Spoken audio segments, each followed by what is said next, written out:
Hi all. In this video we are going to discuss about software engineering user interface design. So in this particularly we are going to concentrate on web app interface design. So first let us start with web app interface design. So here there are three things which we have to know. Where am I? What can I do now? Where I have been? Where am I going? So the user, when he open the web app interface, he should know that in which page he is. So that facility should be provided. And what are all the different operation he can perform, that also has to be facilitated to him. So whether he can move the mouse over event he can perform, or menu driven event he can perform to accomplish the task, or he can get the summary, or what else he then, so which path to which path he can move, that also has to, that navigation also has to be explained. So how can he move forward, how can we move backward, that interface facility also should be provided to him. So now let us discuss about effective web app interfaces. So it should be visually appealing to the users. That is the first thing. So the color of it and how the objects are placed, how the menus are placed, it should be appealing to the user. The second one is what are the inner details of the interface working and functionalities. It's not necessary that the user has to know that. So the transparency can be maintained, so the inner details can be hidden from the user. The third one is maximum of work. From the user, minimum amount of detail has to be collected, but maximum amount of work has to be done by the interface. So next we'll move on to interface design principles 1. So here the first one is anticipation.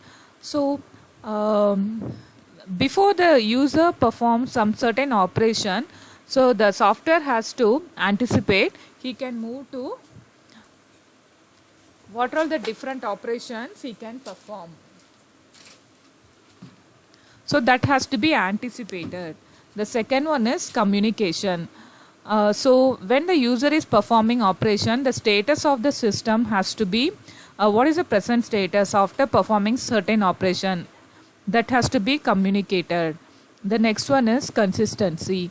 So whatever the system the user is whatever the interface app operation the user is performing, it should be similar to the real-time operations. So the consistency of the new interface what is designed, it should be similar to the existing application, as well as in the real time how the user interacting with the environment. The next one is control autonomy. So when the user is interacting with the interface, he should feel that he is having whole authority over the interface. He should not feel that the interface is having the control over him. It should not be the case. The next one is efficiency. The interface should provide the efficiency design. It means that automatically it should say whatever the operation carried out by the user. So now let us move on to interface design principles 2.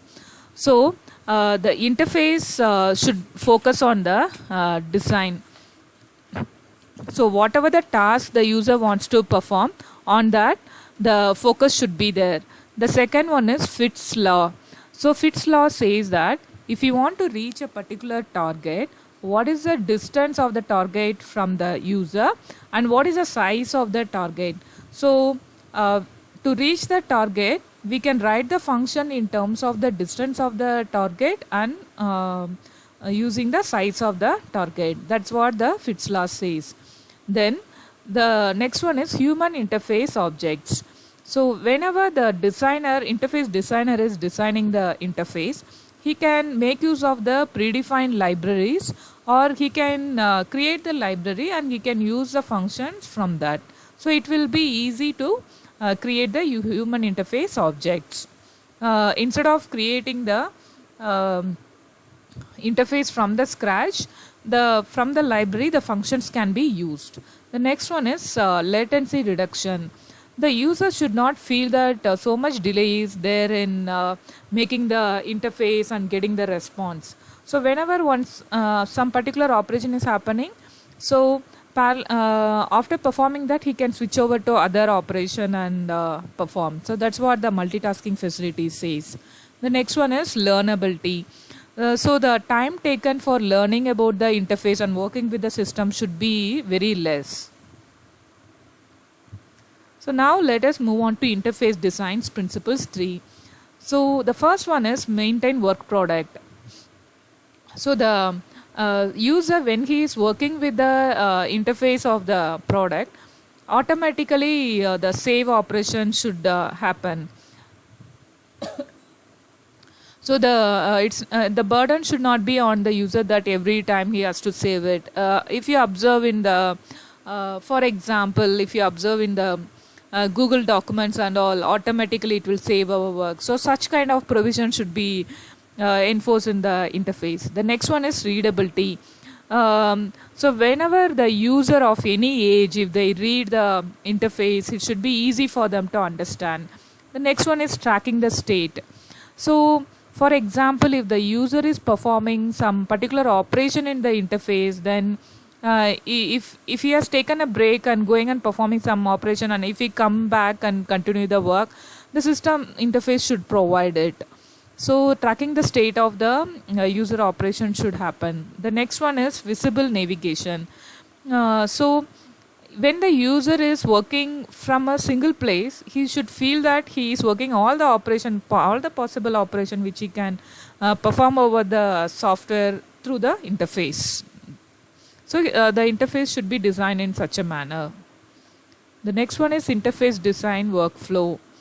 The first one is review, analysis, model and refine. So when the interface is designed, it can able to be reviewed and it can able to be refined. So if there are any whatever the analysis happen, it should be evaluated by the user as well as from the designing team. So if there are any flaws there, then according to the evaluation report, it has to be refined. The next one is developing a rough sketch. So whatever the interface is designed, so that has to be pictorially represented. Roughly it has to be sketched through the diagrammatic manner. Like from one page, like if this operation happen, it will go to the next page. If there some particular operation happen, it will go back to the previous page or it will go to the next page. So such kind of operation should happen. The next one is map user objective. So whatever the user operation he want to perform, so each and every objective has to be mapped to the user interface operation, something like which can be carried out through the menu or through the button clicks or by using the mouse over operations. The next is defining set of user tasks. So the user may specify some of the tasks what he has to perform over the interface. So we have to collect it from the user and we need to define the task which will be represented in the interface. So all of them has to be shown as the image describing these are the interfaces can happen, consist of this menu and these are the graphics available. So all this can be pictorially represented as an image to the user for validation purpose, as well as the designer also can view it. So the complete interface layout has to be shown to the user for evaluation purpose. It will help in refinement of the interface for betterment. So now let us see how the user objectives can be mapped. So what are the logos of the company and what is the company name? So all those things can be represented here. Then after that, in the top of the page, the company name, the logo, or any pictures related to them, it can be represented. Then the flowing content of their company can be represented. So that is the home page text copy. Then after that, is there any specific graphic image or animated or any video related to the company which is very much needed, that can be placed in the middle rightmost here. So then here in the left part, if you see, we can put the frame and what are the objective tasks mentioned by the user one by one, the command for them, or in a menu format they can be displayed here.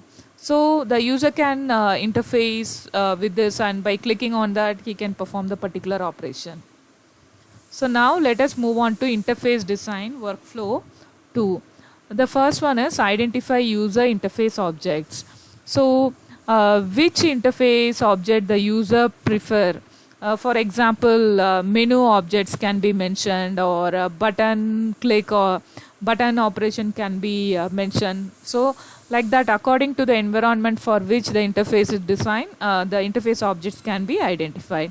So the next one is developing a procedural representation.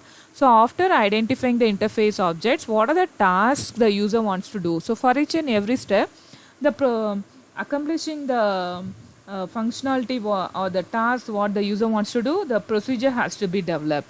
And how the procedure will be accomplished, whether by using the click event or by using the mouse over event, that behavioral representation has to be mentioned. So that is the third point. Then next one is what is the interface layout? So in a particular state, if the user is residing in the interface, what are the different interface operation he can perform? So by performing some particular event in the layout, for example clicking a menu command, or by clicking on the particular image, to which layout he will move on, that has to be described.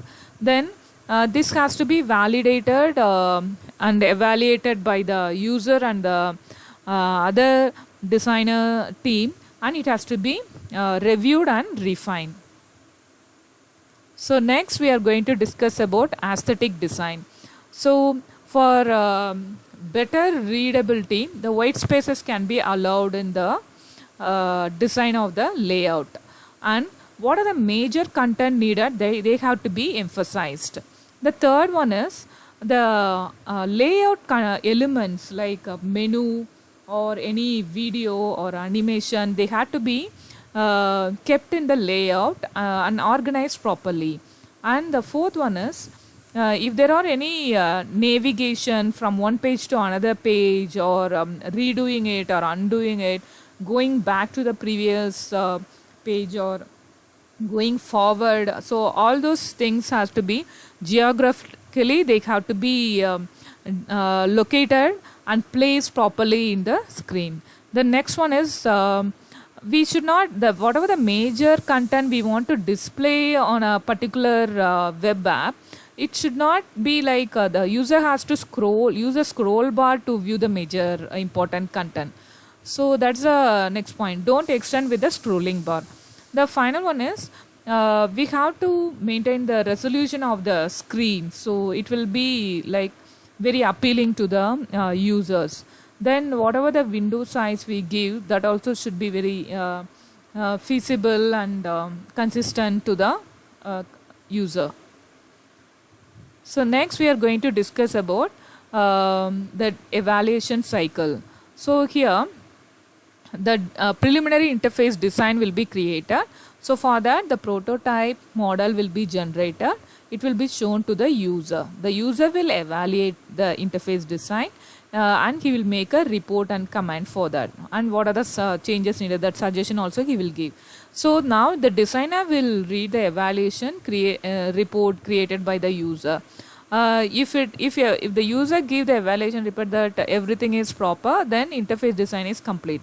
Else what he has to do, the designer has to modify the interface design. Then after that he will